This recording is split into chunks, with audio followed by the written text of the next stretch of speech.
AlkenStar Ice Wine. Brewed from grapes that flash froze in one of AlkenStar's unseasonable magic blizzards, AlkenStar's Ice Wine has found an unusual market in Geb. Jaded, vampiric, Seberites, and fashionable ghoulish trendsetters savor each rare import with impatient delight. Demand for this beverage in Geb comes with the nation's dead laws, which forbid channeling positive energy within its borders. AlkenStar Ice Wine's refreshing effluence comes from trace amounts of positive energy created by plenular essence released by the Mana Waste's well springs, their surges of wild magic and such. These positive energy fragments are absorbed by the grapes and retained in this wine. Thus, undead drinkers have a slightly reduced immunity to this alcohol's effects, allowing them to enjoy the sensations of inebriation.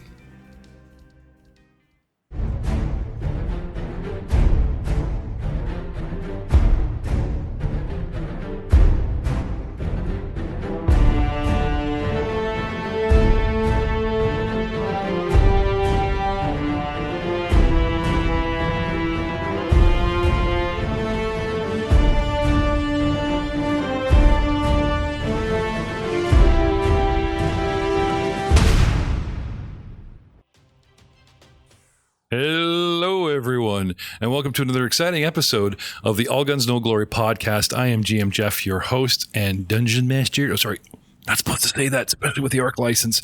Game Master. We are playing the Pathfinder 2nd Edition Outlaws of AlkenStar Adventure Path, 3 books. Our party's in book 2, and with the revelations that I just got in this lore drop, PAIZO. I would like Pilo's thoughts on AlkenStar Ice Wine. Did you even know there was such a thing? I don't even have a tongue. Just pour it in and let it fall right out. Just another bit of liquid in and out of the head. Yeah, I guess not all undead are suited for drinking. Sorry, man. I tried real hard. So, guys, with the destruction of the doorman, as it were, you guys are left, hopefully, with a little bit more of an empty warehouse, shall we say? Let's bring up the old Mapperoonie here and have a look. You guys are all huddled in a corner with the last shuddering quake, and everyone looks at Valentine.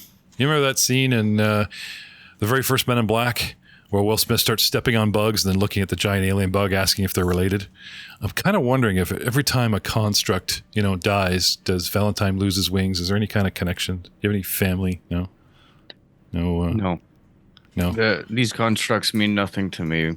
I am something else, something above and beyond. So El Manubrio, though, is also above all that. Yeah, whether you like it or not, apparently. In every way but height.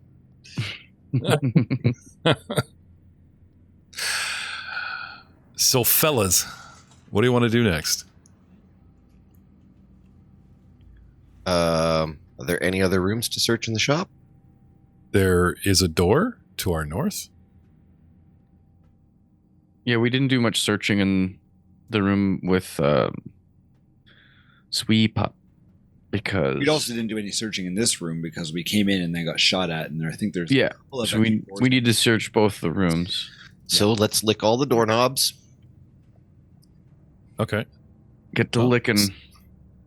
Starting with the door immediately adjacent, you guys find a commode, a little bathroom, and thank God our certain cat inventor is not here to stick his hands on the paw under the door and ask if everyone's okay.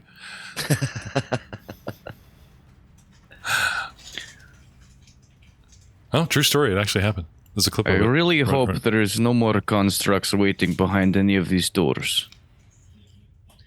There is just a toilet here. Does anybody need to facilitate? That last combat was a little bit on edge for me. Oh, by the way, Maybe I should. and I'll mosey on over to beside Valentine. Turn my crank, please. And I lean my back towards him. You see my key? Please. With pleasure. And my hand just starts rotating. Well, I grab onto it and my... Hey. Go in the bathroom. The glory hole's in there. You two can have private time. Oh, man. Not in front of the skeleton. Engage Rotomatic 3000. Oh my goodness. The efficiency.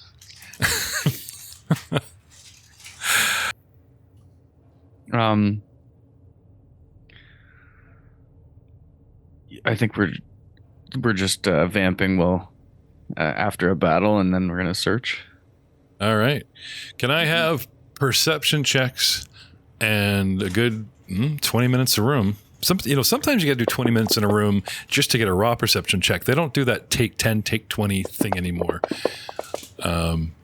which I actually like. You just never know.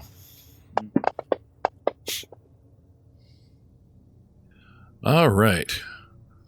Let's talk about a couple of interesting things. Tucked into the box of mannequin parts is a wand, as well as behind the counter, buried under layers of paper and boxes of bolts and springs, is a long-forgotten velvet drawstring bag containing 78 silver pieces and a small, unpolished garnet. Not to mention the repeating crossbow and magazine can be salvaged from the clockwork dummy with a successful crafting check. Careful.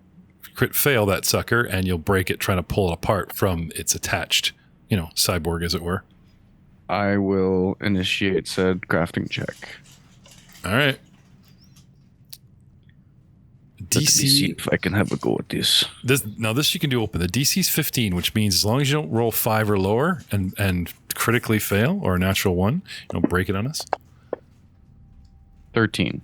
He won't let go. So we're 15. There we go. 24.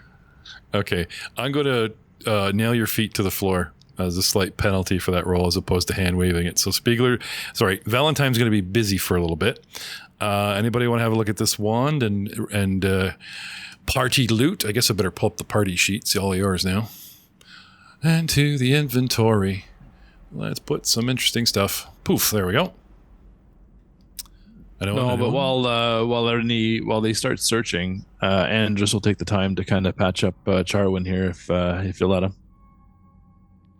Sure.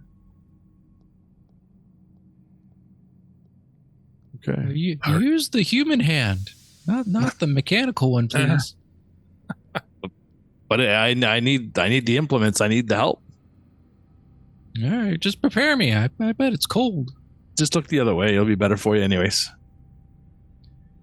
Charwin starts coughing. Why the Vaseline dispenser, Doc? Squirt.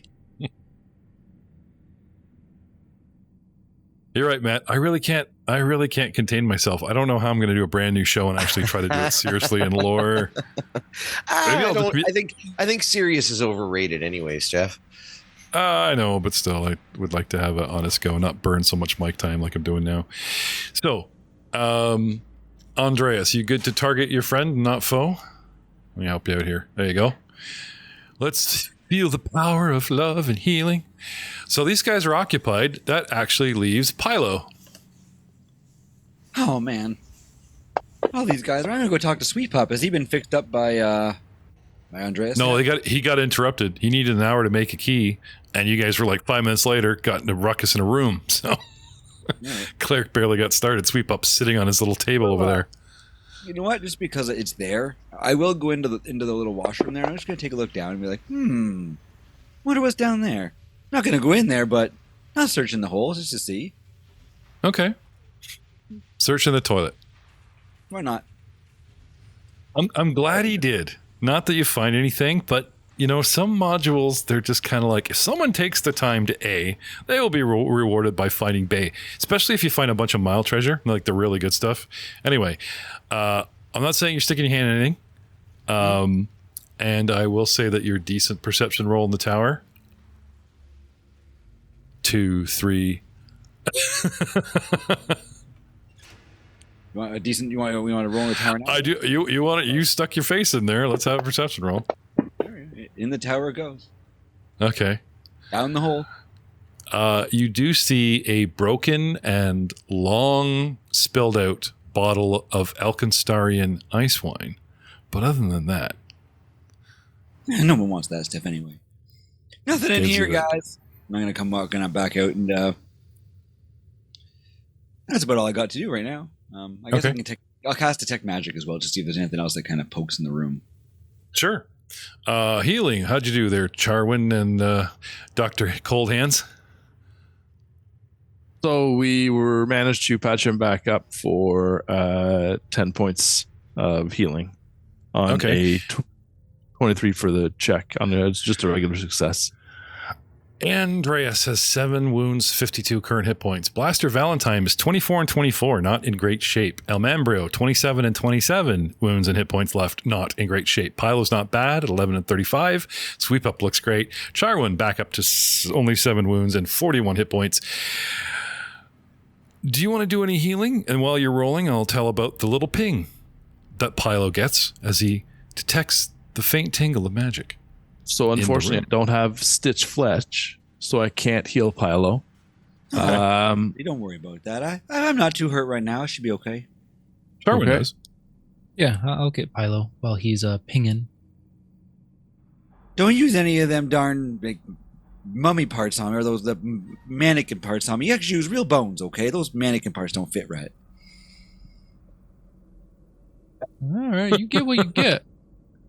One of his ribs is wooden. He's all embarrassed about it. Prosthetic rib. Don't look. I'm a little ashamed.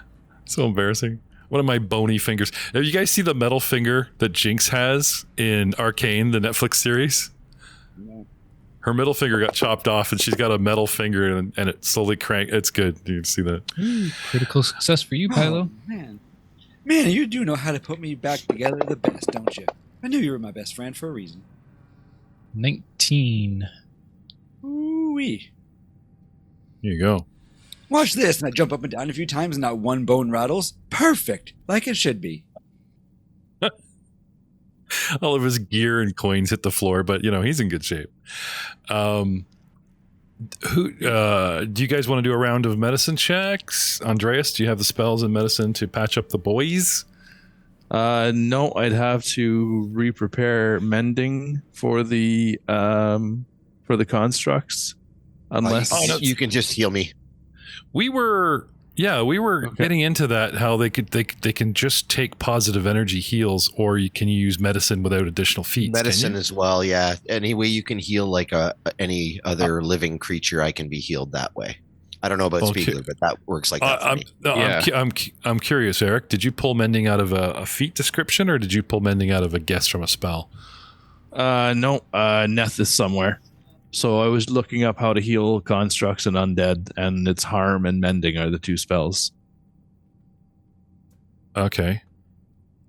But probably not character constructs. I think that's probably makes sense. Makes sense. You know what I mean? Because how can both be true? Because the guys, I believe Speigler and Matt talking about what they've read off of their own descriptions, and you're reading Nethys, so I'm wondering, there's a whole bunch of monster constructs, and you have, what I'm saying? So both.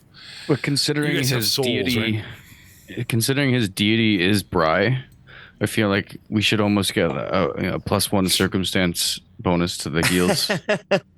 Because we actually have gears inside of us. Apparently, there is a spell called Total Repair that might heal them, but that looks like an extra spell as well. They can also be healed by the regular stuff.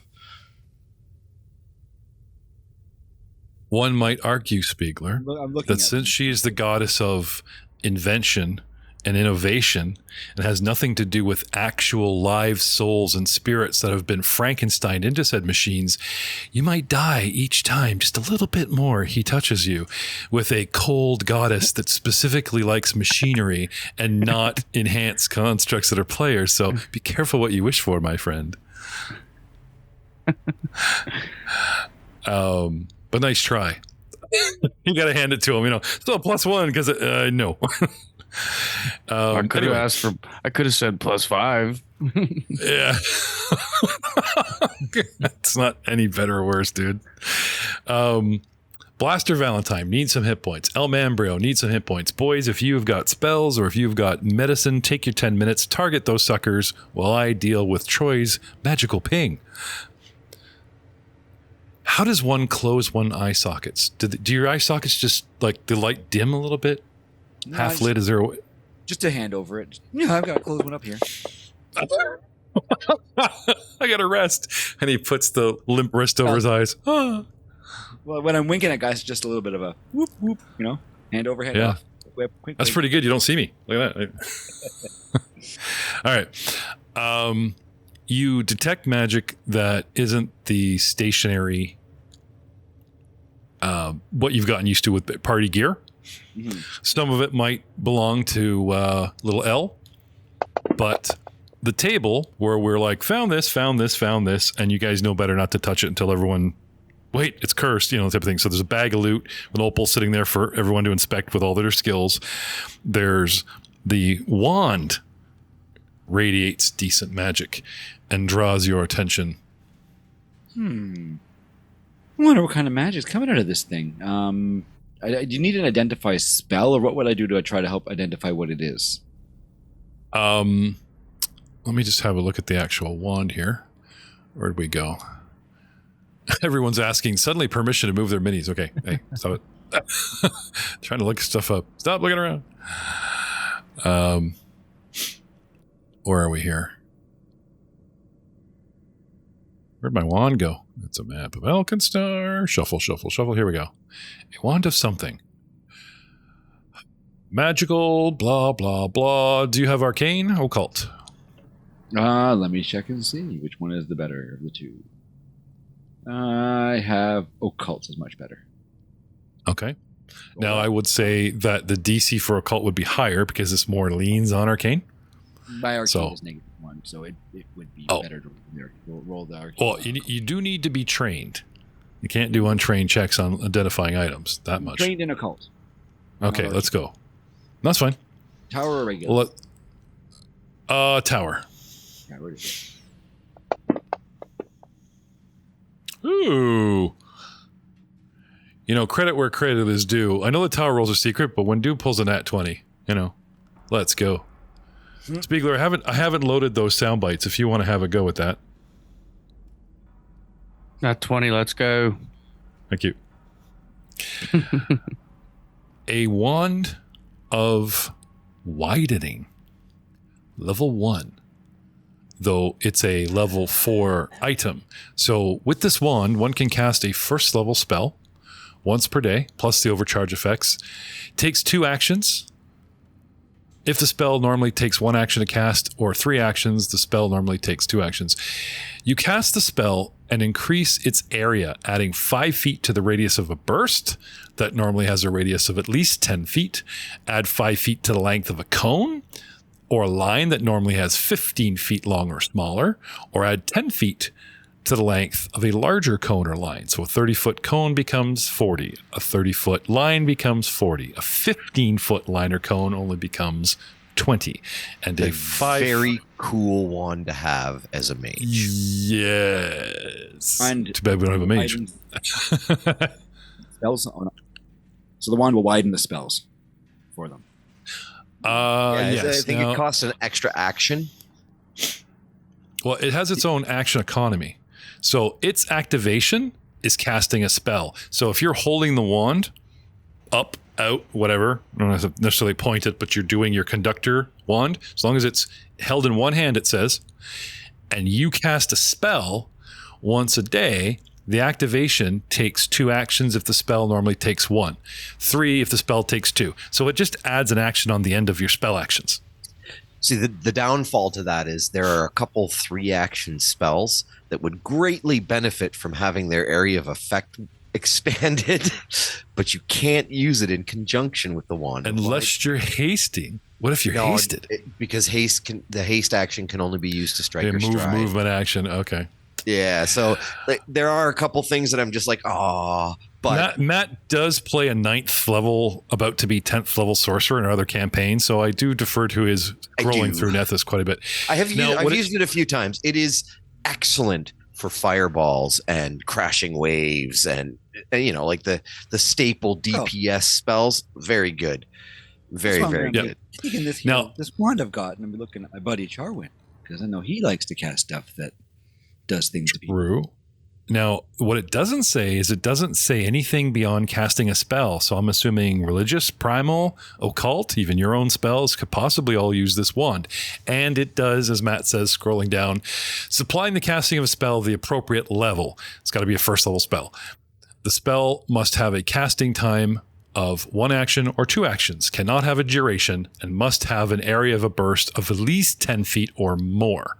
So his acidic burst cantrip won't work on this because it's got to have at least a 10-foot burst, cone or line. So there are limitations to it. The level of that one is a limiting factor, but it would work for burning hands. It would work for any of the splash damage level 1 spells. Yeah. Now, what I'm not getting here is in the description, it says a level 1 wand of widening, and in the level of the item itself is 4, but it doesn't necessarily say, how they have a potion of cure, a potion of moderate, a potion of great, you know what I mean? Does that mean up to 1st level spells? Or is it just the 1st level? No. Okay, so there's a level 1 wand of widening, which is an item level 4. Which will give you up to 4th level spells that it'll work on. And then there's a level 2 wand of widening that is a level 8. Yeah, it has its own tier. That's what I was suspect of. It's the level description isn't the spell level. Any spell up to a level 4 spell. There you go. Yeah, which makes its value huge, even though they're only pricing it at 1,000 silver or 100 gold. Or you guys could sell it for 50 gold or so much money in the. It's 1,000 silver, which is that's why I always mentioning silver. Yeah. Finally, Valentine gets the repeating crossbow and its magazine free without damaging it after some time spent. Valuing the garnet would be perception, crafting, society, that kind of thing. Where to sell it would be society, collector, Crafting would be how well the cut is. Perception would be obviously this garnet is extra shiny and nice and must be worth something. Yes? Yes, anyone? Those skills in the tower, no? Yeah. I have a bunch of garnets on me from my last adventure. I don't know if I could apply knowledge, I recognize that. Yeah, even with perception. Now, the skills, when I mention skills that are usable, doesn't mean I'm going to give them all the same DC. Right? You follow me? Seems fair. Oh, well, when the book and rules are vague about that kind of thing, then I start getting into my own GM knowledge. See, I have 4.5 gold worth of cut garnets. Okay. So. Well, I can say that everyone seems to recognize its value with the skills they've given me. So there's no arguing that a single unpolished garnet is worth 15 gold or 150 silver.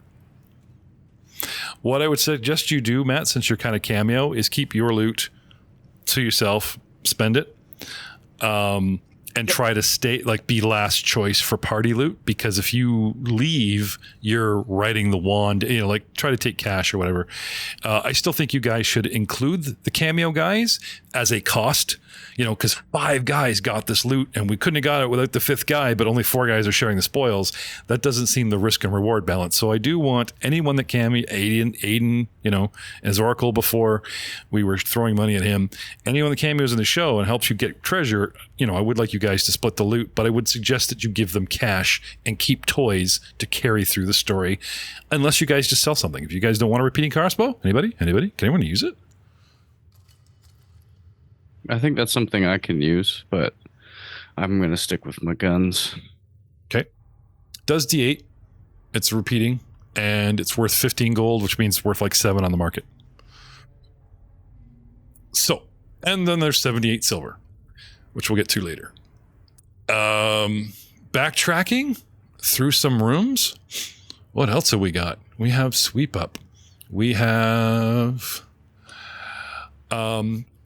Sweep up had all that junk in his room. You guys find padded armor that also radiates faint magic.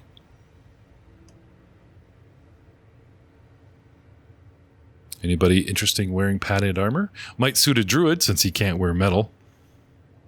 Yeah, maybe. Off the top of my head. What do you guys have for armor, and who can even wear it? Anybody? See, I got hide right now. Okay, that's probably better than even, +2, 3, blah, padded. But padded armor will give you less check penalties to athletics and stuff. And this definitely is a climby, jumpy kind of adventure. Because that hide armor is probably giving you like a -3 to all your athletics checks, all your acrobatics checks. Tell me I'm wrong. Not if he has the strength to wear it. If he has the strength to wear it, then the armor check penalty doesn't apply. Oh, that's right. They changed that. They have the cap. Yeah. And it also appears if you're weak, you impair your movement, which is cool because you could put somebody clumsily in a giant tin can and he's slow and he has all kinds of penalties, but he's allowed to wear it.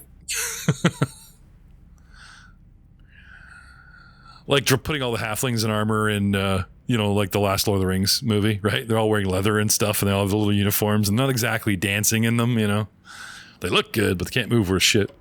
I can't see the stats for that magical padded armor. Because no one's bothered identifying it with magic yet? Oh. I threw it in the party chat, so we know it's padded armor. But unless you guys want to start swamping my tower with appropriate skills. And while you're thinking about that, I'm going to move to the next room, because you guys are basically going 1, 2, 3... Bottles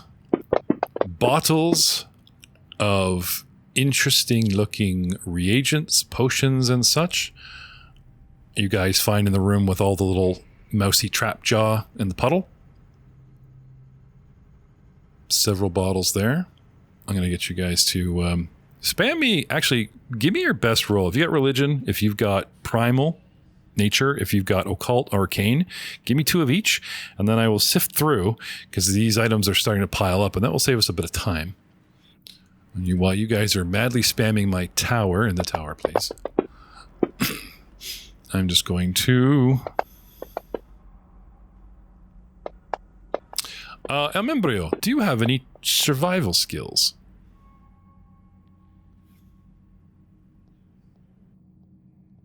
No.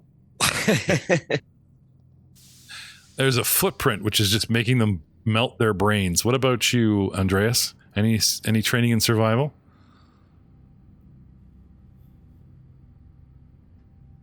No training, no, but I have a 3 to the roll.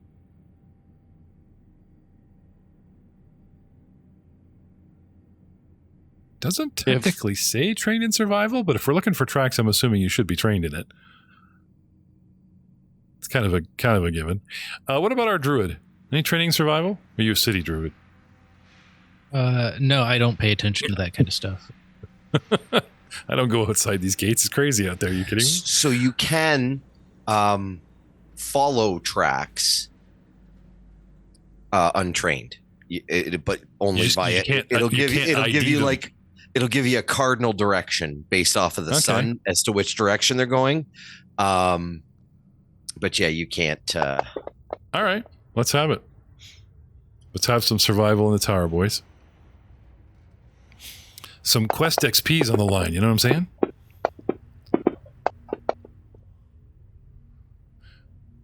Which is really funny, Matt, because we use milestones in this one. Maybe not for me. Well, looking every wall is helpful. You did call it. Tracks go around and leave the blast radius in the top corner of the sandbag area, the testing area. Yep. Couple of medium-sized humanoids and a couple of small-sized humanoid. And they come in, they go around, and they kind of, fade away when you get away from the sooty. See how sooty and nasty that type of thing, you know what I mean? But somebody was in there. Somebody was mucking around, and it was a handful of people. And one had small tracks. A couple had, people-sized tracks. Now, getting back to our rolls. Ooh, that does not look good. Oh, here we go. There we go. It's funny because as I scroll back, your early rolls look way better than Valentine. Somebody tells you it's +1 padded armor. Somebody finds an expanded alchemist lab. Ooh, this sounds good.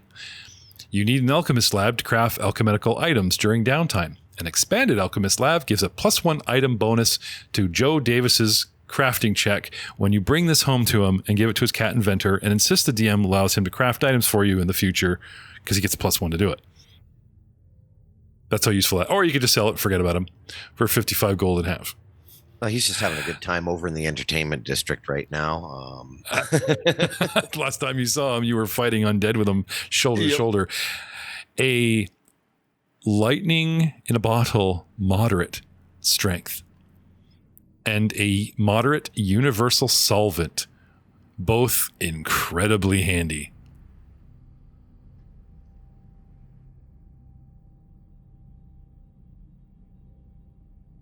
So the big question is, who's getting what? Because that kind of thing going, it's in the party loot, and whoever needs it throws it at the right time. No.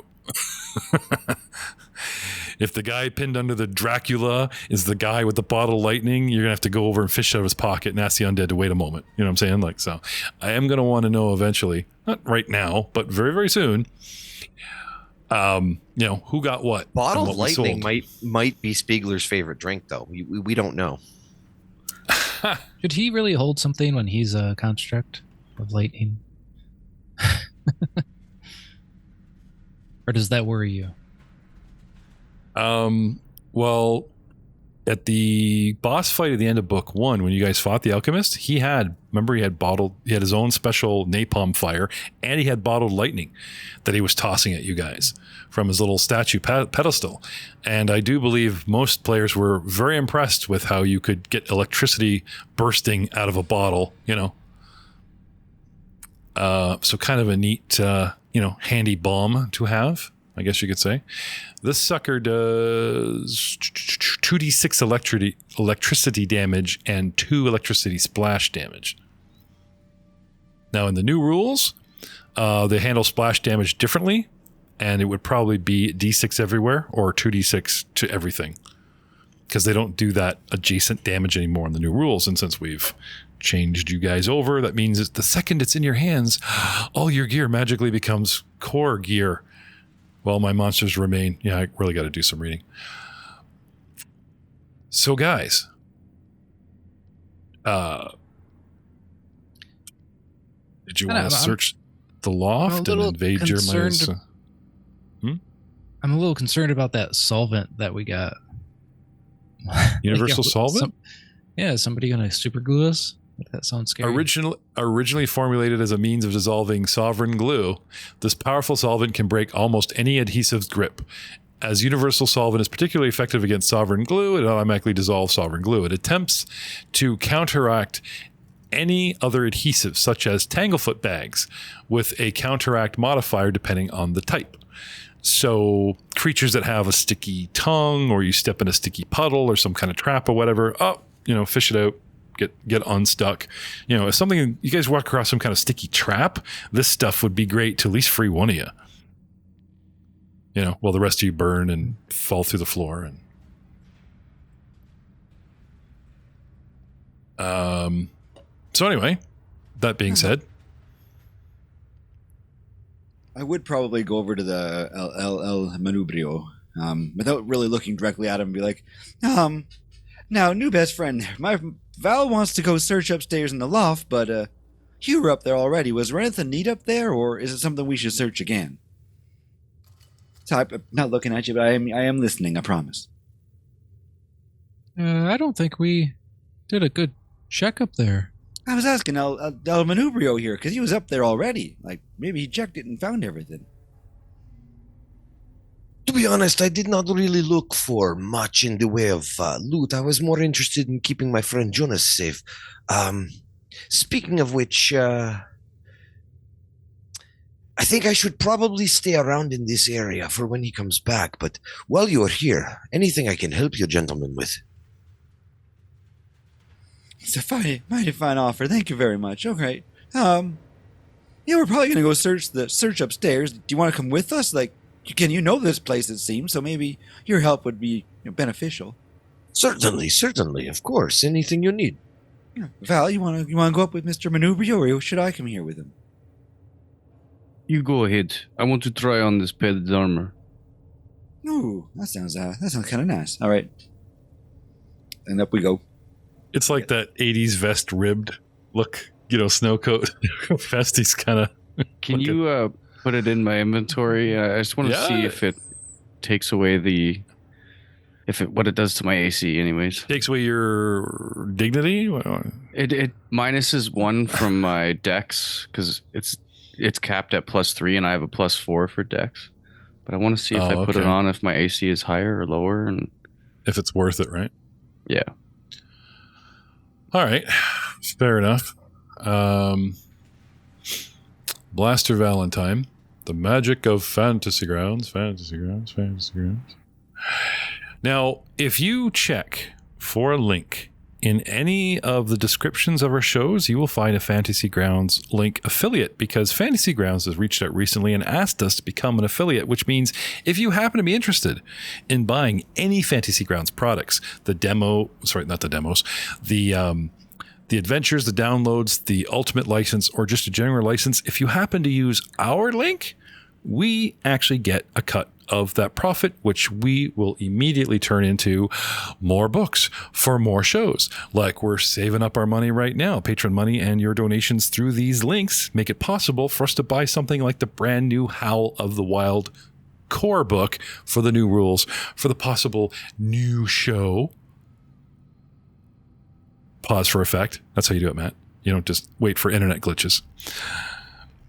Coming out, rolling out in the next month, and hopefully we'll have a solid hit in January, February, and definitely March, playing late after our Age of Ashes show, because we intend to run the Wardens of the Wild Adventure Path, which is all new rules, all core revised rules, monsters and the whole bit, for levels 5 to 15, 3 books with some familiar faces from Monday night and some familiar faces from Friday night.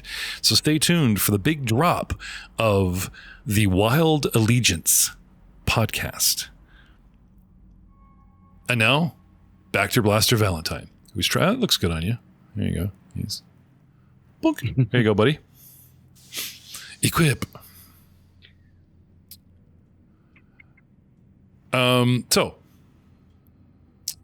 That being said, so yeah, I'll cruise up the ladder and okay. Now, it does occur to you, El Mambrio, that Jeremiah, this is his little, like, obviously everything here belongs to Kawasana because it's his warehouse, but Jeremiah might have personal loot, stashed somewhere or whatever, or you know what I'm saying? Yeah, so I'll make sure they don't rob the kid. Snake anything from my homie. Okay. From your roommate? Yeah. I'll pass on any pertinent information that Jonah gave me. Because he mentioned that if I want to, if they want to find out where Casawana is, he always leaves clues behind to let the people who are worthy suss out his location.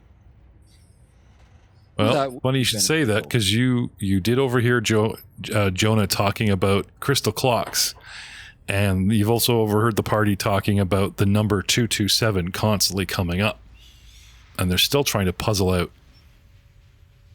what that might mean. I will throw out a AlkenStar lore check to you there, just in case it triggers any memory I have just being a local yokel. Is there any relevance? I think it was, what was it, the numbers 227 or something like that? You ever heard? Yep. Have you ever heard the reference for writers? Write what you know. Yep. Okay.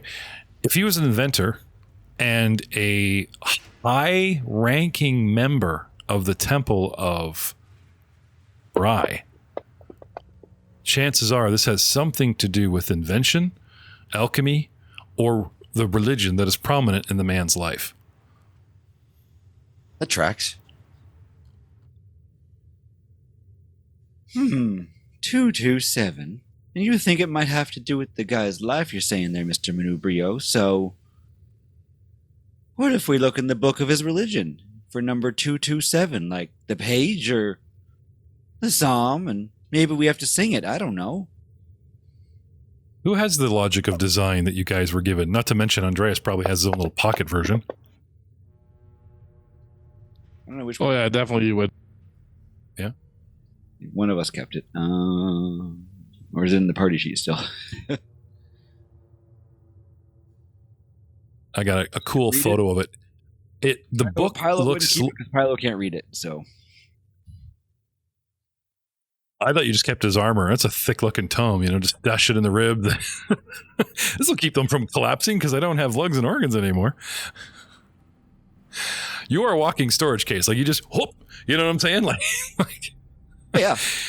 We could get like little, like this stuff is tied to his ribs, and like you could get like little hooks and have like contraband and just open the trench coat and like you want to buy a watch and have all the stuff dangling from the ribs on this merchandise. No.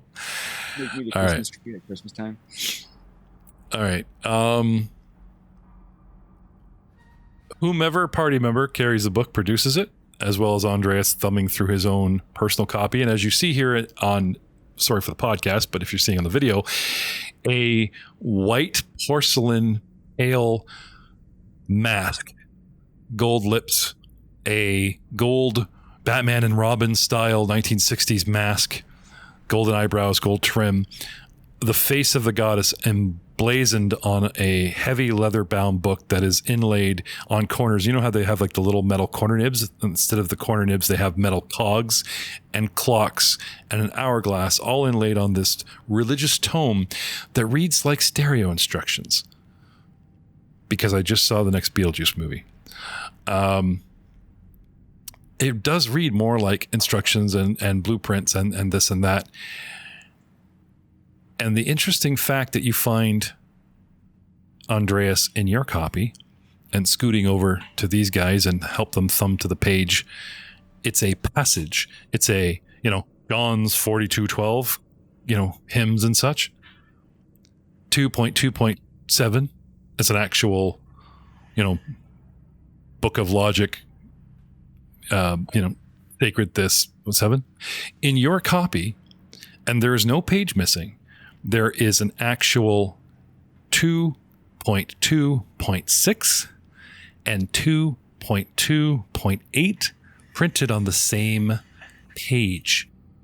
There is no 227. Interesting. There is no spoon, and there is no 227.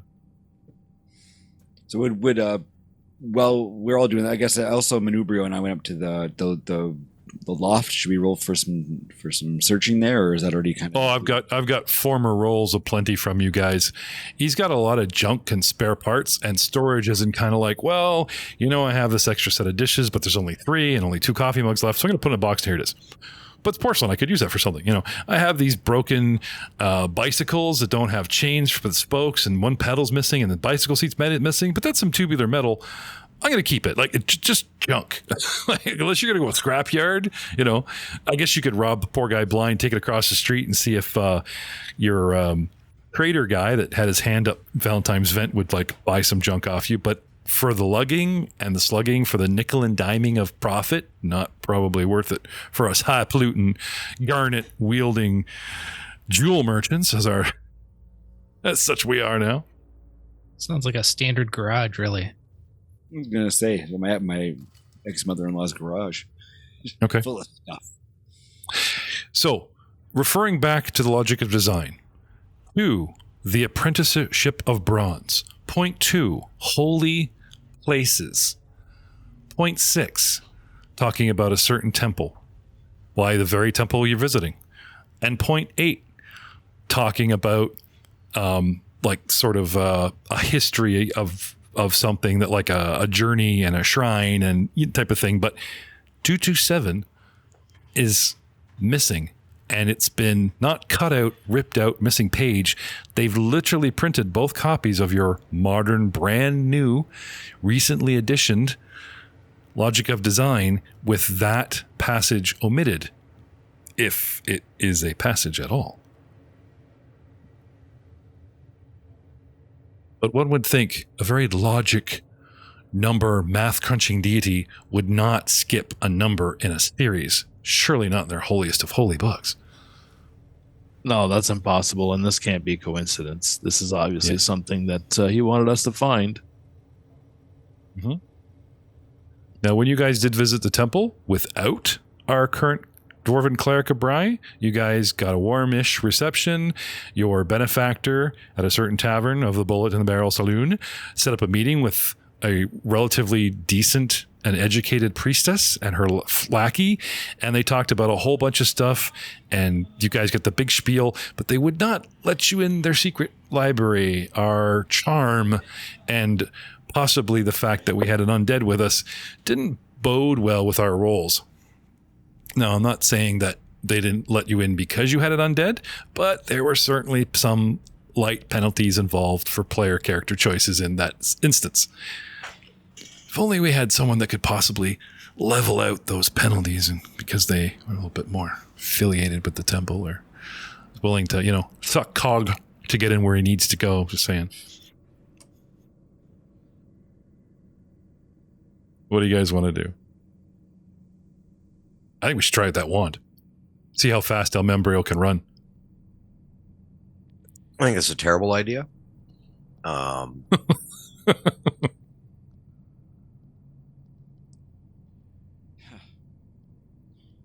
Well, if there's no number there, you said there's multiple hints he would leave around where he's going, or just kind of one? Mr. Manubrio? Because this one hint is something, but it's not really anything, so... It's difficult to say, but Jeremiah did mention that if we needed to find his location, we would find all the information we needed here. And he flew off on some giant clock cat. Is that where he went? I was not around for that, but it would be a safe assumption to make. It's a weird assumption to make, someone flying away in a clock cat, but if we're going to assume weird things, that's a weird one to do, I guess. Well, I believe Casawana,'s reputation has preceded him in this regard. I knew nothing about him before today, but people tell lots of weird stories, and this guy seems pretty amazing. And kind of mean sometimes, I think. Probably both. Where are we You guys going want to to look around a bit more?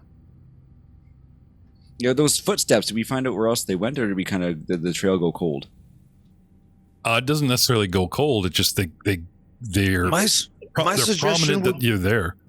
My suggestion would be to take the documents to the temple and request any information they have. I am sure that the higher-ranking clergy will know of this omission. Maybe we should ask Sweet Pup. Sweet Pup might know. He's here all the time. Oh, I'm gonna ask Sweet Pup. You're gonna ignore Manubrio and we already talked to Sweep Up. Still waiting on his key. Just saying. Get the crafting, anybody? No? I'm a little distracted with your whole. That's what Andrus has been working on.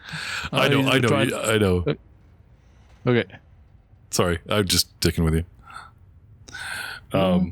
Let's just say rounding out the hour is the searching and the medical, and you guys have a key for Sweep Up. Give him a wind. He doesn't have any legs, but at least he's not soul's gonna fade, because Valentine can tell you that when he winds down or shuts down or loses power, though Valentine doesn't take a key, it literally is being conscious in nothingness, or being vaguely aware of your surroundings and not being able to move or speak or hardly anything. So, one last sweep of the room. We find clocks that specifically are set to 2 hours, 2 minutes, and 7 seconds. We find a bronze clock with tiny crystals indicating the ordinals. Particularly, the clock face has 13 ordinals instead of 12. For some reason. Can anybody does anybody have a skill that can identify the crystals? What is an ordinal? I've never heard that word, so I don't know. Ordinals would be like... Oh, so go ahead. So it has 13 hours instead of 12. So 13 divisions on the clock instead of 12.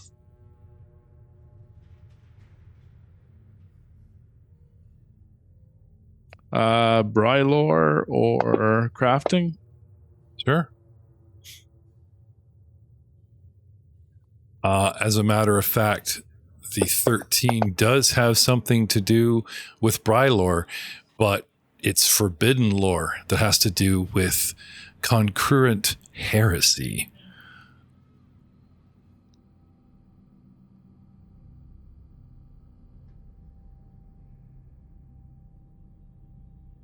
Kosawana was also a cleric of Bry. Yes, and he was known for some of his unusual theories where he was, shall I say, asked to give his resignation. So it kind of adds up, right? Stoutbeard, do you have access to that forbidden library back at the temple? Don't know that I have access, but could surely ask. If we were going to go back there, would it be a good idea for me to stay out of the temple this time? I got this feeling they didn't really like me in there. Just use your disguise. It will be fine. I always forget I have that. Great call. Like my magic disguise or the one that I make for myself. I can do both now. Whichever Just lasts use the some more longest. of these mannequin parts. Become a mannequin Great instead. idea. Val! I'm going to start putting some mannequin parts just kind of behind me so I have parts to make costumes out of. Can I have a crafting lore from you guys that are looking over this clock and other devices in the tower, please? Do you need another one, or I already put a lore engineering? Oh, yeah, I'll take your current. Lore for me to grab mannequin parts and stuff? Yep. As Pilo is poking around the table, he grabs the clock and looks it over to, look for anything loose or under it or whatever. And as soon as he touches the clock, it moves. There are a series of tiny hammers and chimes that are mounted along the top of the device. And a metal cylinder with a series of bumps on its surface rests under a dozen narrow strips of metal. Centered above the crystal is a bronze clock face with tiny crystals, indicating the ordinals, particularly, as we know, has 13 instead of 12. Interesting. Dwarf mumbles, something, something about heresy, and then you guys start asking about the Forbidden Library once again.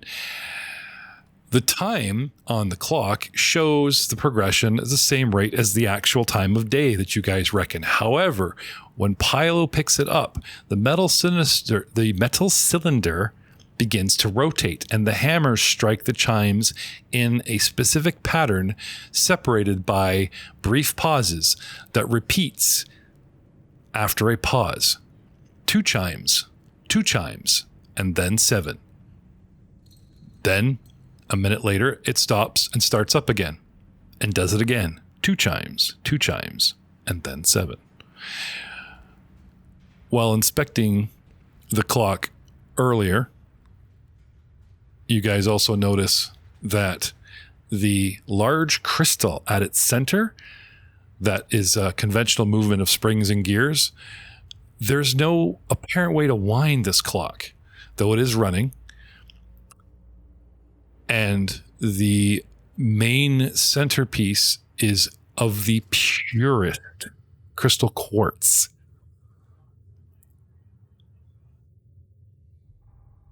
Immediately, I'll be like, "Oh, geez, guys, the clock is making noise, and it's a pattern. I don't know what it means, but I'm just gonna put it down and leave it still. I didn't mean it. Don't come alive and hurt us, please." And I talked that right to the clock. No, Mr. Clock. I'm gonna poke it. No. Is quartz a common element in AlkenStar? It's a coveted element. It's valuable. It's not worthless like it is in the real world. A lot of people find quartz very useful as a mineral and in some inventions and stuff. AlkenStar and So is it Briac like lore. rare? Throw me some lore in the tower, boys. Not particularly, but how pure and how, how pure crystal quartz, the purity of the mineral is sought after for certain experimentation. There you go, boys. Getting much better. As a mineral resource to inventors and lore seekers and even the Bry religion, pure crystal quartz is coveted. And not exactly like quite valuable, but definitely like valuable. It's not something people leave lying around. I'm trying to think of something comparative. It would be as valuable a resource as like pure oil or like something you just you don't ever throw it out. You keep it and you can possibly sell it if you really needed to, that kind of thing. And our cleric, Well, if somebody wanted to get a big old hunk of pure quartz, where would they go? I'm sure that there's mines and such that, there's all kinds of minerals and things that are getting pulled out of the mana wastes. What was that big? Wasn't there a big gem of something, or a big quartz crystal or something that was in the clock? Yeah. Or no, we were supposed to go somewhere to see, or what was that? Where it was? We read it in the book. You looked in the logic of design, PAIZO, and you found a passage, and it was talking about something to do with quartz. And you okay, read it aloud, and everyone just went, "Oh yeah, that's cool." Close the book, put it away, and then now you open the logic of design, and it's like you can't seem to find the passage or jog your memory. It's anything to do with quartz. Andreas, you do know that you have one of the latest editions. I mean, they're always updating and adding to their religion, adding to their lore, and of course, adding better schematics. The Bronze Age, the Iron Age, the Industrial Age. You know what I mean? They would reprint their own Bible, right? Yeah. There was something about certain redundant regulations that were redacted, and the 227 possibly is a regulation that got redundant. Now they claim that it was because they were redundant. Perhaps. Interesting. Yeah, perhaps. Well, considering we're not supposed to destroy any creation, I find that, oddly misleading. but not destroy a creation, update information. Right? Is their version, is their reason why things in their logic of design have been redacted. You know, if you find, let's say, quartz, and we used to use granite, and you find quartz holds its form better, can be heated to a higher temperature, blah, blah, blah. Having their Bible going on about the marvels of granite, kind of a redundant statement when everyone knows quartz is better. And they don't want to look like a stupid religion. So this is their spin on why those things have been redacted. But now, looking down the barrel of a madman, a genius, well, even the kid said he was just determined, why would he point towards something mundane? Perhaps a visit to Menticus at the Temple of Bry is warranted with you on point this time. What do you guys want to do? Take me to church. Very well. Off to the temple we go. I guess we'll drop sweep up off at the Bullet and Barrel. Are we going to keep sweep up? New buddy for Atticus. I actually have like parody lyrics for that. So what are the lyrics for that song, Matt? Take Me to Church by Hosier. Yeah, it's Take Me to Church at the Pride of My Life or something. Oh, I used to know the words. Because it's like, take me to church. Yeah, because all I can hear now is, take me to church, more specifically, Bry. You know. Anyway. I don't remember them. I have to look it up. Now I'm going to have to look it up. Yeah, you're going to have to get your band to play us one. Seriously, man, I get on it. Talk to your old band. I want a song for this show. That song is not about church at all. I know. Give me that deathless death. The little death, petite mort. Okay. Let's make our book a little smaller. Whee! And So, we'll stick Are this we up in the going to corner. we're going to go to the temple, guys? Do you think that's the best bet? Where are we Hell in yeah. relation to the temple right now? Temple's like south end of, kind of south end of AlkenStar, but where are we? Currently, Yes. you guys are in Steamhaven, and all the Okay. way across the south of town is the Temple of Bry. It's a bit of a walk. So we're going from the top left of the city all the way through the center down to the bottom center-ish of the city. Taxi, yeah. What time of day are we at that right now? I think you guys were midday. It wasn't any sun coming up or sun going down kind of thing. You got time. Let's do it. Jeremiah won't be back for a bit. I'm good to go for a while. Yeah. There's no mana storms on the immediate mana storms on the weather. A little compartment Broadcast. pops out. He's got a hot copy of the Whisper Sheets, and Feldheim Yeah. starts reading it off with the laser eye. There you go. Okay. You like I'll that? start No? crafting a costume Yeah. or a disguise as well. And because I took some sort of a feat, I can do that. Quick disguise. I can make up a disguise in 3 actions. So that's You can make up a specific disguise?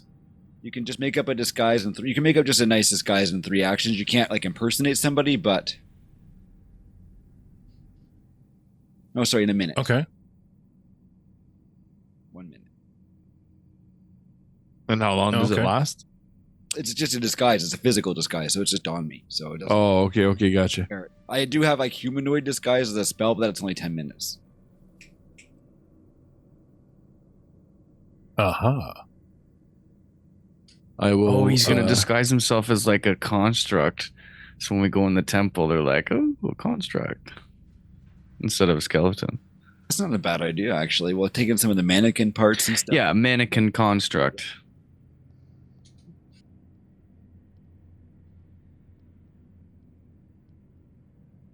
Sure. Yeah, we just gotta get some brass plating for your bones. That's all. Yeah. I'll just tie up the duster, just tie it up tight so you can't really see it. We're all in that black powder. Even better idea. So what are you guys going to do with Sweep Up? He's got a job to do. This place is a mess. He doesn't have legs. You're a cruel master. I think Andreas threw him on his shoulder and he's taking him over to Bullet and Barrel. Yeah, no point leaving a construct behind here. We'll take him back and have Atticus whip him back up in no time. There you go. Leave no construct behind. All right. Well, gentlemen, here we are, having a good old time, heading our way back across town. Spread you out here on the bottom. Do. Making our way in the world today sometimes takes everything you got. Taking a break at the Bulletin Barrel Saloon. Downtown. Yeah. Sure could mean a lot. I mean, wouldn't you like to get away? Go somewhere everybody knows your name? Well, yeah. Such is not the case. Who's carrying Sweep Up? Andres is, yeah. Okay, can I have an athletics check, please? And I will take main page perception from the rest of you. Before we get going, yes. Can I steal some ammo from Blaster Valentine, possibly? Yeah. How much ammo you got? I have 20 rounds of firearm ammunition. Okay. How many you want to give him? Because you're going to take it off, and he's going to put it on. We're tracking this, so it doesn't magically clone and copy to his character sheet. Look at his face. I don't want. They're my babies. I don't want to part with these. Anything else? I have several PAIZOs you can have for free, but not my bullets. Look at his face. How about 6 rounds? 6 rounds. Oh yeah. All right. Wow, there you go. No, he means roll a d6. You roll a 1 that's on you. There you go. He's kidding. I don't. I'll take I'm gonna it. give 4 you rounds. 6. You give me 6? All right, I'll take 6. I marked him off. He's so nice. All right, gentlemen. You've all hit your main page perception initiative, yes? Is that what I'm seeing? All right.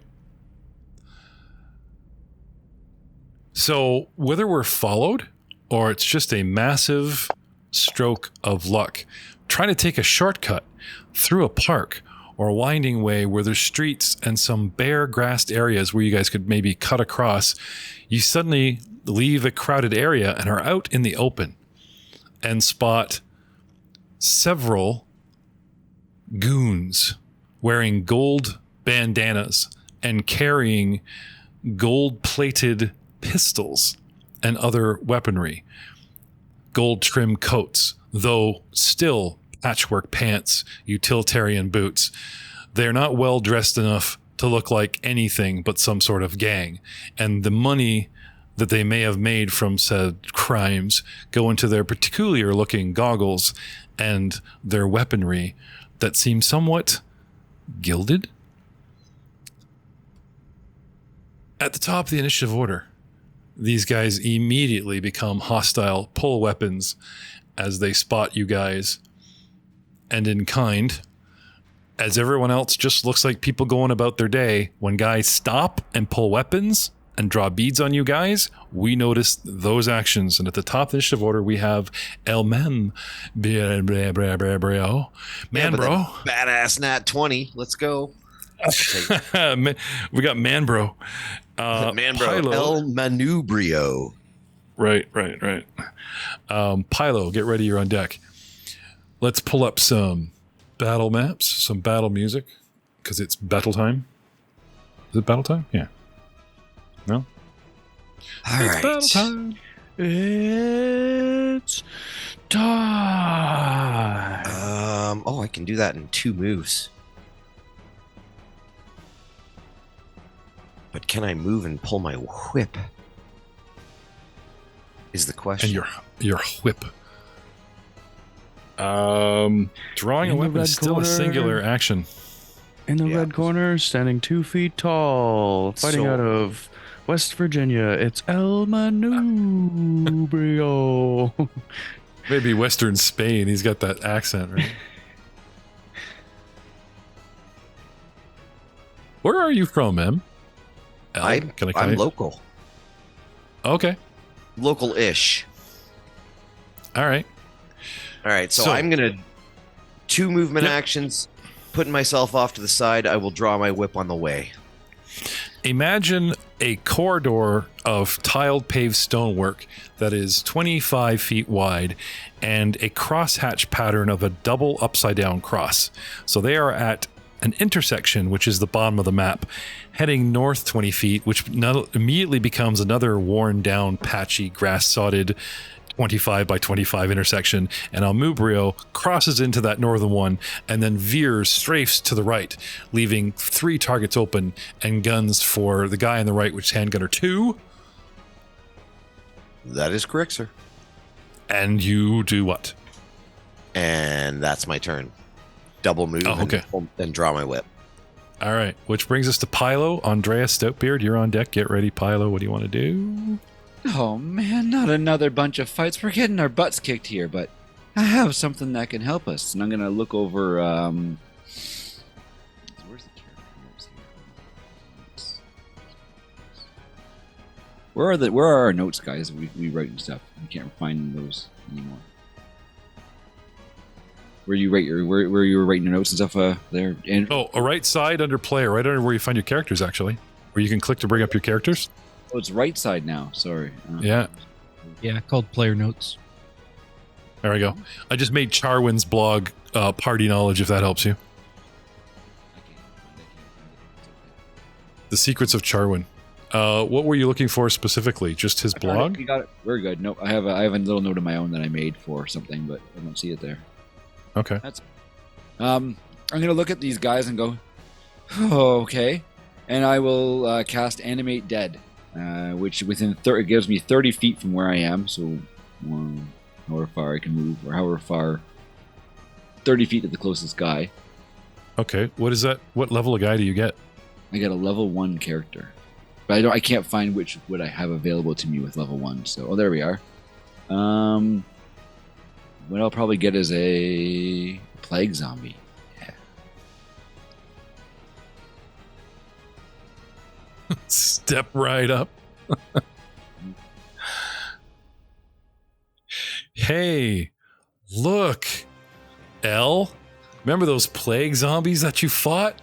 One wandered all the way out here and is coming for you.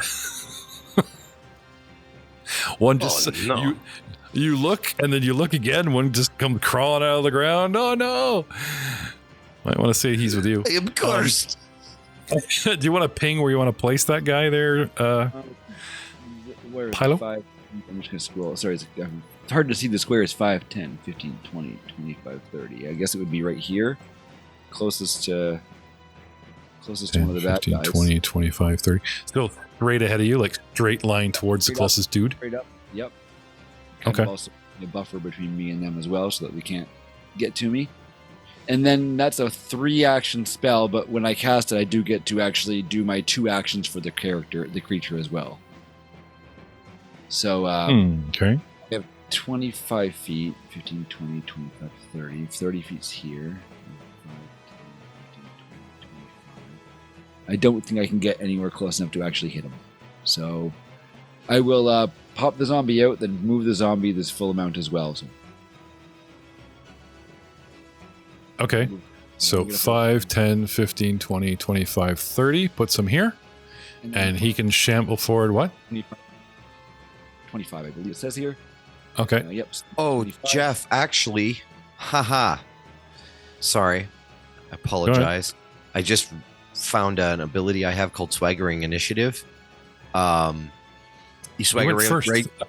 Yeah, you swagger regularly or readily into fight even an ambush, you gain a +2 circumstance bonus to your initiative roll and can interact to draw a weapon. So I do get the free interaction. Okay. All right. So fair enough. Retconning the end of your round. You have an action left. What do you want to do? I'll just move into range of this guy. Because I had the movement to do it. And get right up on him. So nothing really changes, just my positioning. The grass, everything green on here is like churned dirt, grass, weeds growing really badly and is difficult terrain, just so you guys know. So 5, 10, 15, 20. And you're happy with a 15 foot? Or do you want to enter that's 25 just to get into the... Yeah, get me within 10 feet. Okay. Yep. Sorry. All right. Sorry to interrupt. No. 5, 10, 15, 20, 25, 30. Okay, so a plague zombie appears. And shambles how many feet? 25 feet, my best buddy. There, you just go wander your way up there close to that guy there and make sure he's a little bit scared too. Okay. These guys have a permanent slowed effect, so they only ever get 2 actions around, never 3. Just so you know. The guys were fighting or zombies? You're a zombie. A plague zombie has a permanent slowed 1. Yep. I don't think I can use 3 actions anyways with me. I only get to do a 2 actions, I think. I have to check the spell again, but I can only do 2. No, I mean like on his go when you say fight, he can't like swing 3 times or move and swing twice is what I'm saying is they're a little bit slower. Anyway, so what's his movement? Let's have a look here. He's got a decent amount of hit points. I'll give him that. 25 feet. Yep. So 5, and then starts going through patches. 15, 25, 10, 15, 20. Okay, so spending a double move to get through the terrain, but he plants himself. Yep. Right. What? Sorry, never mind. I forgot I had double move. I forgot I had 2 actions. That's right. You're right. I forgot I had the second action with him. All good. I thought you just command him as an action. You just go, do something, and then he'll try to follow. I forgot because I cast the spell this turn, I can command him twice. That's all. It was me forgetting. You're right. Double move right up to his face. That's what we can do. Okay, awesome. And that's the zombie. Andreas Stoutbeard, you're up. Charwin, get ready. You're on deck. Andreas, what do you want to do? An action to put sweep up down, or can sweep up climb down himself?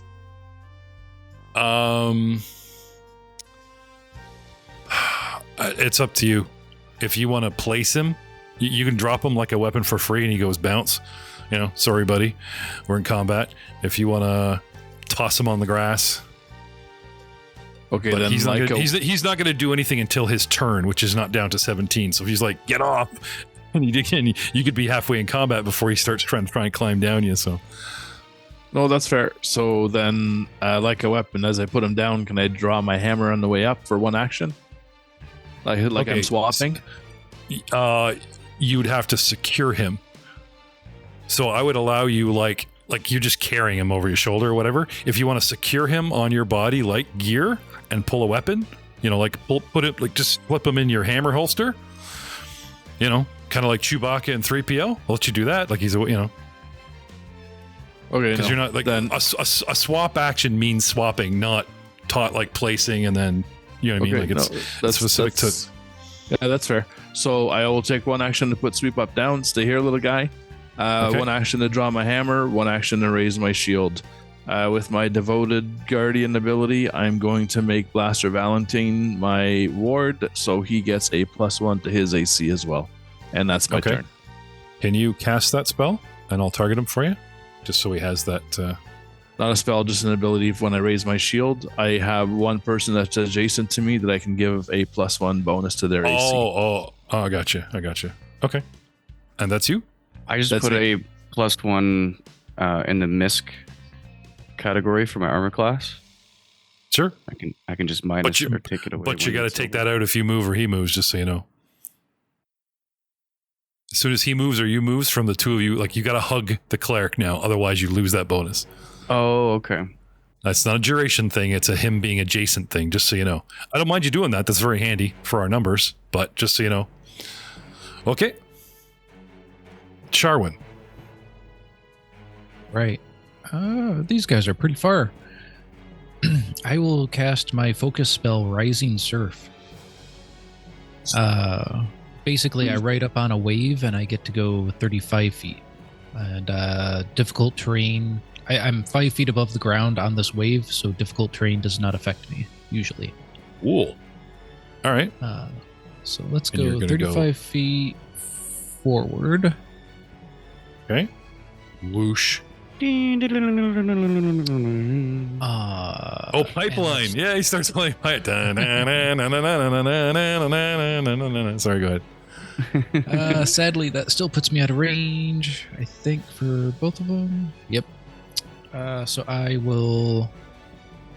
I'll pull out my spear, and then I will move another 5, 10, 15, 20...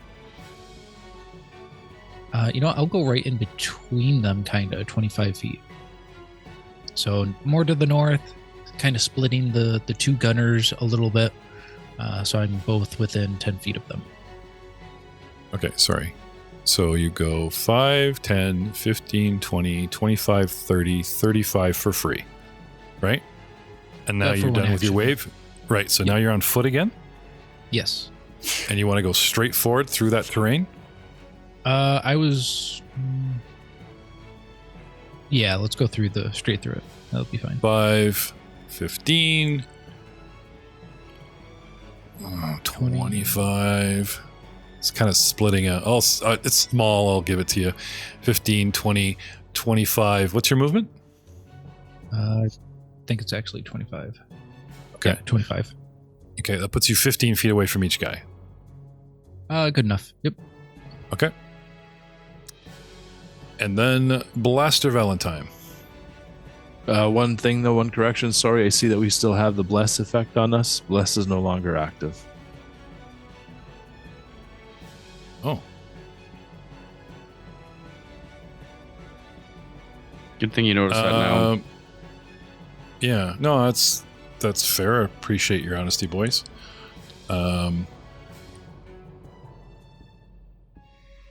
Does that...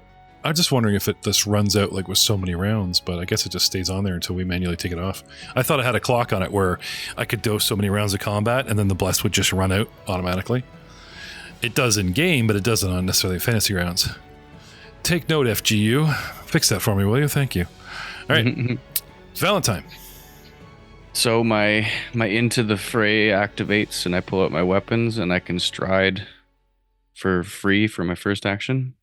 Okay, please take off your Miscellaneous +1 AC that you just stuck in there because it just went away. Yeah, I already got rid of it. Okay, where do you want to go? So 25 feet straight forward.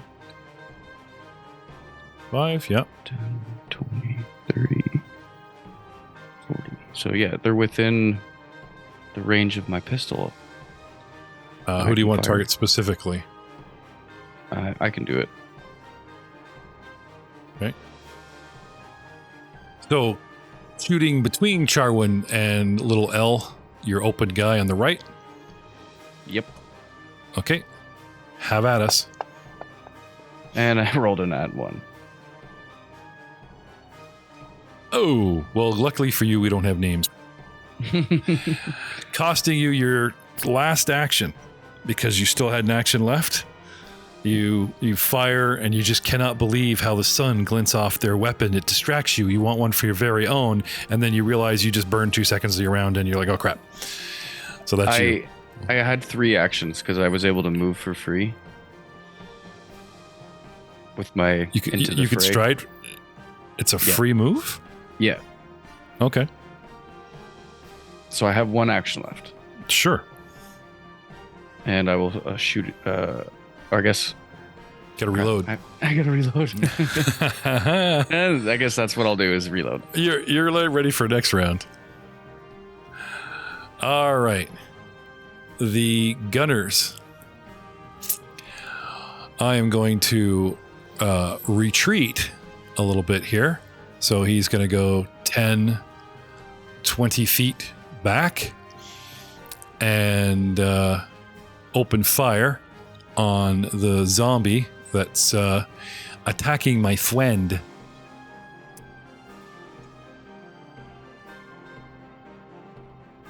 With a flintlock pistol. Ping. Firing bullets at zombies. 22 for a hit. Does damage. 1d4 plus 4 piercing. Ping! Does 7 points light damage to said zombie. And as his final action, he will reload his gun. Sweep up. Begins crawling into the grass, but can't crawl into difficult terrain because technically you can't do that if you don't have enough movement. So he's just floundering down there, trying to hide behind the tall grass. That's sweep up. Human gunner number 1.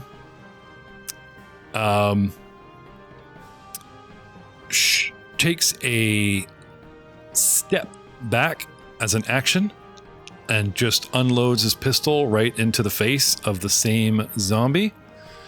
Get off me, you damn undead!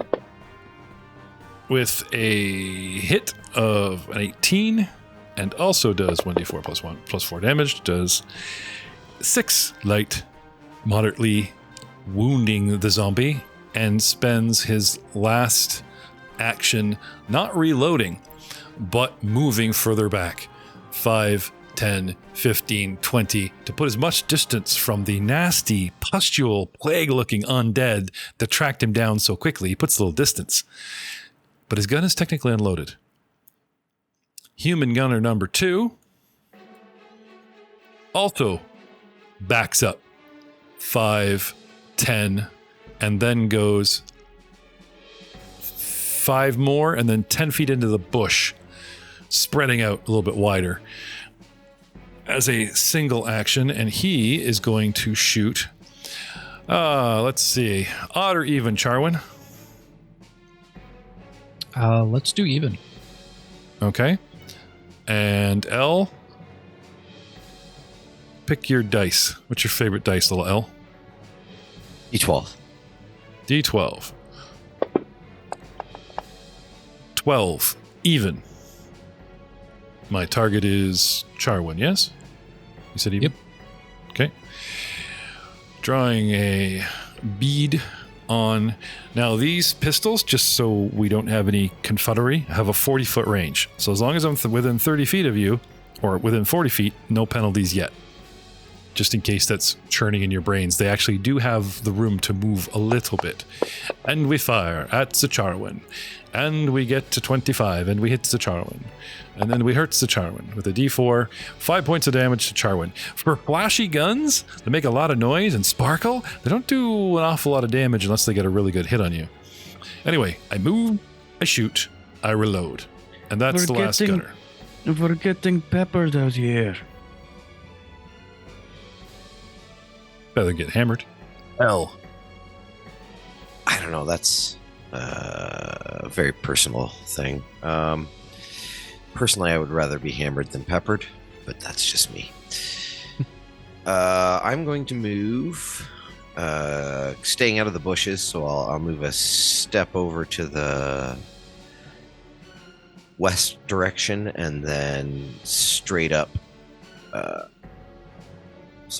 Straight up 15 feet to get myself within 10-foot range of Grass Gunner 2. Okay.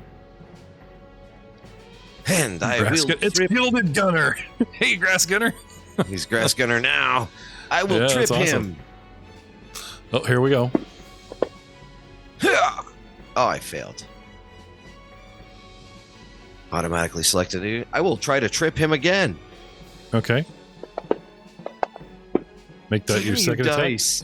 attack. A critical fail. And fell prone. I will get up. You Actually, move? you know what? I'll stay down. Well, you're out of actions. You tripped twice. You're actually out of actions. You're right. So laying, I am out of actions. so laying there on the ground. But funny enough, let's just see if that made you prone, because technically that does kind of give you an advantage against a ranged attack. Against gunners, yeah.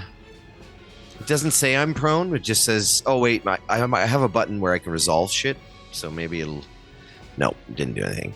Okay. That's right. I got you prone. You're prone now. I'm down. And that's all me. Right. Super effective. They're all just looking at you. looking at their watches when your cameo is going to end. All right.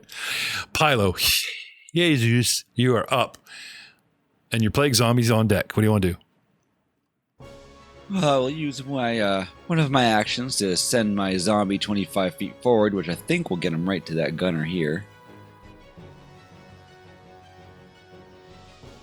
Is that right? 5, 10, 15, 20, 25? Should get him right to the... 5, 10, 15, 20, 25. Yep. He chases them down. Perfect. I don't want to move. He slowly shambles towards Have you them. guys seen Dan to Dan? And he turns into like an edgelord every time he transforms. He's like, Yeah. fine, whatever. I still have to watch the rest, so don't spoil anything. No, it was a hard sell on me. I almost put it down twice, but it's worth getting to the third, I fourth have episode. put it down, but I haven't put it down. I've just decided to wait until it's done, and then I'll watch it all. Yeah, it is one of those. Sorry, Pylo, please. Of course. So I have him there, and I will... I'll just go for a big old fist. Just a zombie boom, shambler and Okay. crunch across the head. So it's +9. Ooh, whoa, that's pretty good. Yeah. Figure that out here. Modifier. I almost added 9 onto that. And that is a 24 to hit. Okay. I don't mind doing it for you. Oh, sorry. I But rolled. no, you can if it makes you feel better. If you confirm the hit, right? We'll just throw that on there. The problem is if I confirm it, like if I drag it, or if you target said gunner as you, because you rolled as you, any damage you do will be misleading. So what I've done is I've targeted the gunner with the zombie, and then I can just throw damage dice down at him for you. Yeah, the damage dice is 1d8 plus 4. Yep. I actually pulled a monster for it. So he does 6 points and gets a free grab attempt. But to grab, or like hang on as it were, I need an action. So he can't grab him while he moves. So I move up, I smack him. But if I can get him to stay there and smack and have the second action to grab hold, just like the slow movie zombies in the movie, if you slow down, they'll eventually overtake you. Anyway, what about actions for Pylo himself? I've got 2 more actions. Well, actually, is it 2 actions to make 2 actions? You'd have to read me the summoning spell. I forget what it is. It's not under the summoning. It's actually under minion that I find it. And your minion acts Okay. on your turn in combat once per turn when you spend an action to issue it commands. Yeah, so you spend an action and he does all his stuff and you've got 2 left.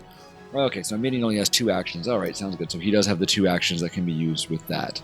All right, and then on top of that, I will. Where is it here? See, I will draw my whip for another action. I'm not going to draw my whip. Where's Sweep Up? Sweep Up is hiding. He's the other side of the cleric. Yeah, I don't want him to get hurt though. So I'm going to walk over to him. Okay. I'm going to touch him on the shoulder and be like, "Little buddy, you're going to be okay." And I'm going to cast Sanctuary on him. Oh, okay. Kind of you. Let's target Sweep Up because he's on the board and in the actual combat. There you go. Cast away.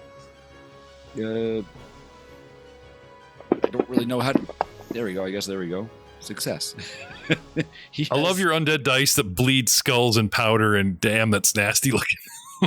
You guys see that? So bad.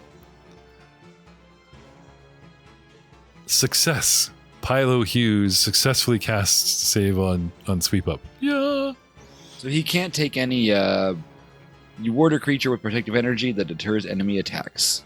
Creatures attempting to attack the target must attempt a will save. If the target uses a hostile action, the spell ends. So he's protected until he uses a hostile action. Okay. And that's your zombie you already quitted for Andrea Stoutbeard.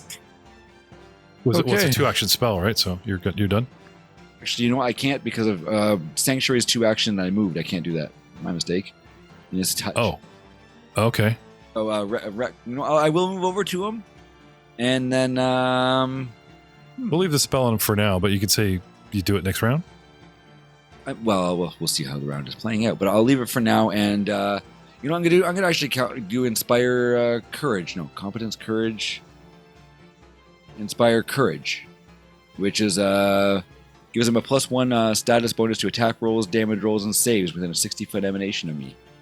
Just gonna look at my guys and go, I'm over here with Sweep Up, guys. I'll try to keep them safe, but I think we got these guys. They don't look too dangerous. You guys can kick their ass.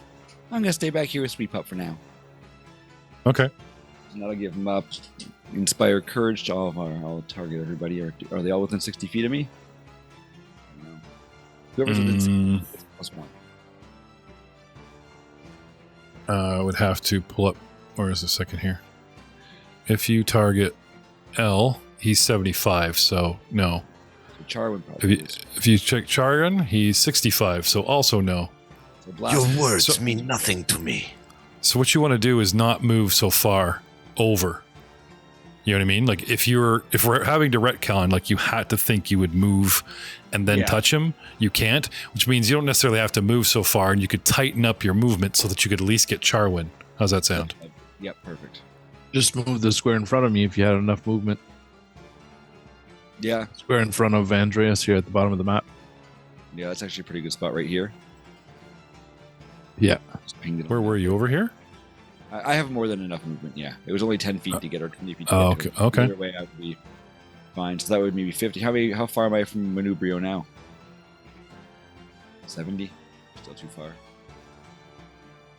I thought that caught him. 65. Oh, still too far away. I could probably move 5 more feet up from there. 5, 10, 15, 20, 25. I only have 25 feet, so that's as far as I can go. All right, that's as good as it can go. Sorry, Manubrio. Can't get you in this one. No worries, no worries. And then we'll target it. So target everybody but him, I guess, if we can, and then plus. Yeah, that's it. You're good. All right, I'll hit the button here in a second so I find it. Andreas, what do you want to do? I will get closer to the fray and charge in 3 movements. 3 actions, sorry. Full movement. Okay. What's your idea of the fray? Far left, up center, pan to the left for the zombie guy, or just help El Mimbrio? You headed for Charwin? Like, what's your target here? Okay, I'm going to stand at Charwin's 1 o'clock. Actually, if you move your mini and drop them and ask for permission, it'll give us range. And then we can, as opposed to me counting for you. You know what I'm saying? Drop your mini where you want it to go, and that's faster than me. You tell me and then me, right? So that's, you want to move 60 feet. That's doable? 320s, Yes. right? Yes, Okay. please.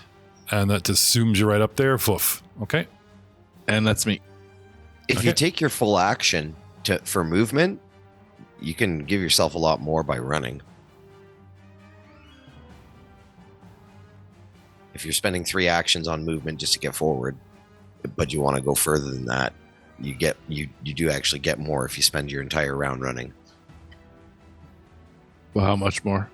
Because, yeah, that's what I'll do. I think that's either times 3 or times 4. It's a lot. That was probably 4 since you could just do the 3 anyway, right?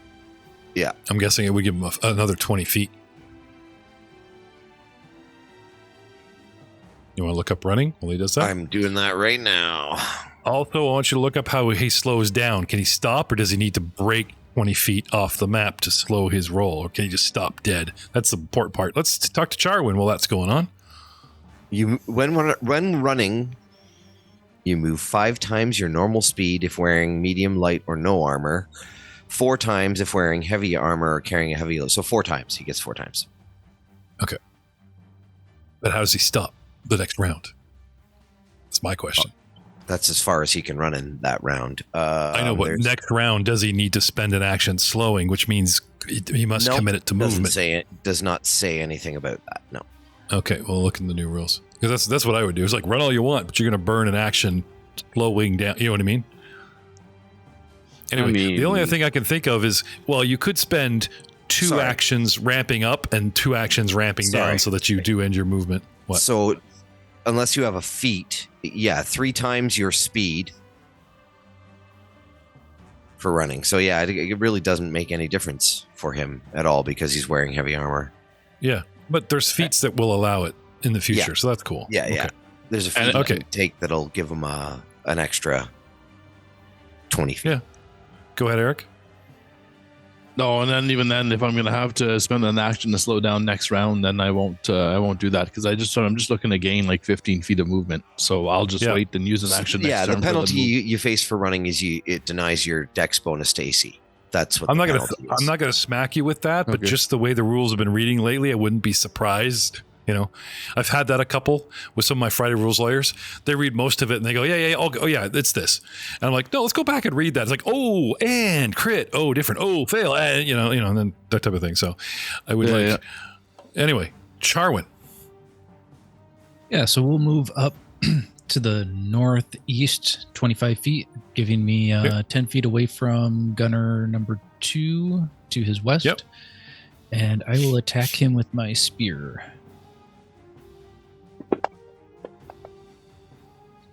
For 20 that is it, sir. And a hit for 8 on the dice, 12 damage. Nice. Lightly wounding him. Let's try it one more time. Just flesh wound. Just a flesh wound for 13 and a miss. Sorry, no. It's okay.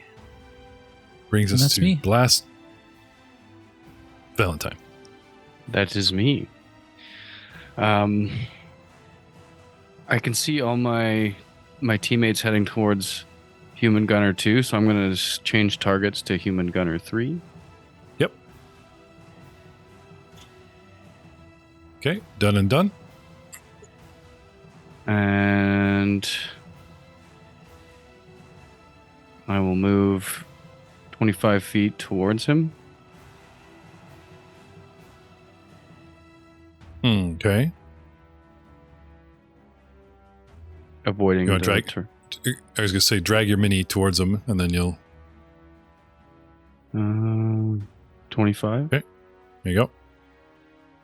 See, if it were with me, I would have several options, and then we're talking about where exactly. So it's just easy for you guys to like drag minis and ask permission, and then we'll debate. Go ahead. Come on, give me that money. Crit 34. There you go. There he is. There's the Valentine we know and dread. I raise my arm, and as I do that, the clouds break in the perfect way that the light starts to like travel across my metal plating, and you just kind of see like the glisten of the light, and then it ends at the lens in my eye, and it kind of just does like a flare as I shoot. Nice. 14 damage. I got 2 1s out of 3d10s. Robbed. Must be the tall grass. Refracts your light. So I moved, shot, and then I'll move again. I'll do my running reload feat and reload as I move. Okay. I'm going to move 25 straight up. And that's me. Nice. An actual running gunfight. Usually in gunfights, they just find cover and it's just you back and forth. Everyone is actually running and gunning while moving around. I've not seen this in quite a while. It looks very cool. All right. Human Gunner 3, as you peg him in the shoulder, decides to treat you in kind. He stays put and aims at you. This town isn't big enough for the two of us. He looks around. Funny room. Question is, was it a step and a shot and a step? Yes. So it's Gunner 1 that's missing a bullet, not this guy. So flintlock pistol power. Dun dun dun dun. Gets a critical in Valentine. Using your own red laser to track back to your face. Dirty trick. And shoots you for a D4 and a D8, a D4 on a D8, and a 4 for 20 points. How dare you use my own tricks against me? He reloads, standing put, and actually fires again at you without moving since I'm comfy, but he will take penalties for the second shot. Pew, pew, pew. And misses you terribly. I won't say his gun jams, but he shoots so wild that he curses and has to adjust his weapon, and he will lose an action next round to do that. So that we don't forget, what we like to do is give him the slowed condition. And that'll tag him for next round. Sweep up. No one cares. Human gunner number 1 has to reload. I am still using care about you, sweep up. Milo cares, man. He tried to protect him. Human gunner 1 uses a manipulate action in front of a plague zombie, and I am checking to see if said zombie has any kind of attack of opportunity. Unlikely, considering how slow these things are, but everyone seems to have, a little something something. All right. Nope. So reloads rapidly in front of him. Takes a move. I'm gonna go this way. Heading left, gonna go 5. That's 15. That's 25. Heading off in the grass with his friend. Reloads and takes a single shot also at the zombie as he flees. Tactically moves from it. Hitting the zombie with a crit. Landing him up in his head and blasting a big hole in your zombie, sir. Does 17 points and heavily damages that zombie. Which brings us to the last gunner, the one that's mixing up with Charwin and L. Who struck me? One guy is down and a harder target. One guy actually stabbed me with a spear. So that means Charwin's going to be my target because you are the larger threat at the moment. I shoot you. At you. He gets a crit. You're right in front of him. Just literally aiming right up your spear at you. How dare he? Blam, point blank range, 20 points of damage to Charwin. Reloads, takes the second attack penalty, and shoots Charwin again for a second hit with 22 and does 1d4. 7 points to Charwin. Far from over this fight, and with a little bit of tactical moving and some decent rolls, these gilded gunners are dishing it out as good as they are taking it, and we will see you all in round 3 next time